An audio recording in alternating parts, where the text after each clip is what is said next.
C'était un après-midi d'automne ordinaire dans la petite ville de Rothenburg. Les feuilles dansaient dans les rues et le soleil déclinait lentement. Dans une ruelle tranquille, entre de vieilles maisons à colombages, un minuscule chaton gris jouait avec une feuille morte. Il n'avait pas plus de 6 semaines, avec de grands yeux verts et des oreilles qui semblaient encore bien trop grandes pour sa petite tête. Le chaton s'était éloigné de sa mère, attiré par un papillon qui avait voltigé dans l'air. À présent, il était seul dans cette ruelle inconnue, loin de la cachette sûre sous le vieil escalier en bois où sa mère l'attendait. Soudain, un bruit sourd et menaçant se fit entendre au loin. Le chaton leva la tête, ses moustaches frémissantes. Un gros chien noir surgit d'une ruelle, suivi de 2 autres chiens, l'un brun et l'autre tacheté. Ils erraient sans but dans le quartier, à la recherche de nourriture ou de quelque chose qui puisse attirer leur attention. Le chien noir aperçut le chaton le premier. Ses yeux se plissèrent et il se mit à grogner. Les autres chiens suivirent son regard et aussitôt, le petit chaton gris devint l'objet de toute leur attention. Ils s'avancèrent lentement, le corps tendu, prêts à bondir. Le chaton sentit instinctivement le danger. Son petit corps se raidit, son poil se hérissa, et il se mit à feuler aussi fort qu'il le pouvait. Mais cela ressemblait plus à un petit couinement qu'à une véritable menace. Les chiens se rapprochèrent, formant un demi-cercle autour de l'animal terrorisé. C'est alors que Lisa arriva au coin de la rue. Elle avait 12 ans, son sac à dos sur les épaules, et rentrait chez elle. En voyant la scène, son cœur s'arrêta presque. Le minuscule chaton, entouré de 3 gros chiens agressifs, n'avait aucune chance. Sans réfléchir, Lisa agit. Elle courut, jeta son sac à dos au-dessus de sa tête et hurla de toutes ses forces. Les chiens se retournèrent, surpris et désorientés par cette interruption soudaine.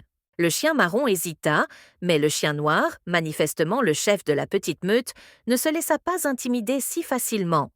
Il grogna sur Lisa, les babines retroussées, les dents découvertes. La peur monta en Lisa, mais elle ne pouvait pas reculer.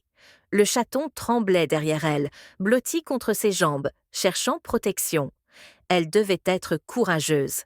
Elle devait sauver cette petite vie. Elle attrapa une bouteille en plastique vide qui traînait au bord de la route et la lança sur le chien noir. La bouteille le frappa au flanc, pas violemment, mais suffisamment soudainement pour qu'il recule d'un pas.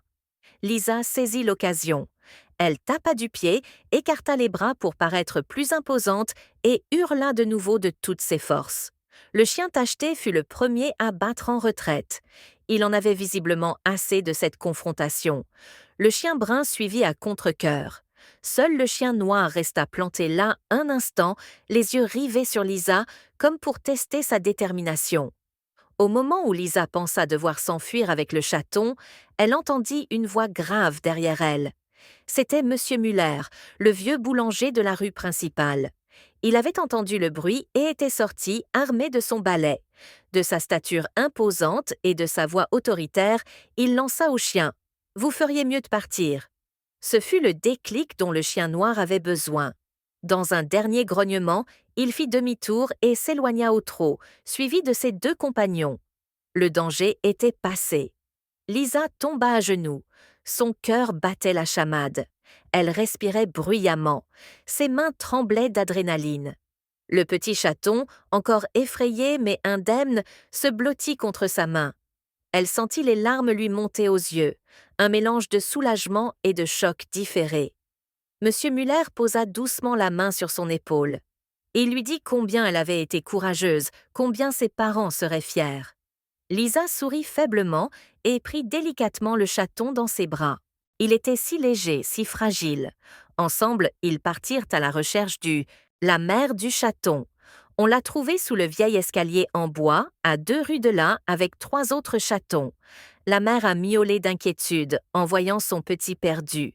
Lisa a délicatement remis le petit chaton gris avec sa famille et a observé la mère se mettre aussitôt à le lécher, l'accueillant et le réprimandant à la fois.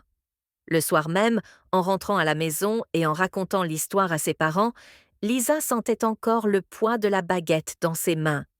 Elle avait appris une leçon importante ce jour-là sur le courage, sur la responsabilité que nous avons envers les plus vulnérables, et sur le fait que parfois, le plus grand courage consiste à défendre quelqu'un qui ne peut se défendre lui-même. Et le petit chaton gris, en sécurité avec sa mère et ses frères et sœurs, a dormi profondément cette nuit-là, rêvant de papillons et de gentilles filles aux mains chaleureuses.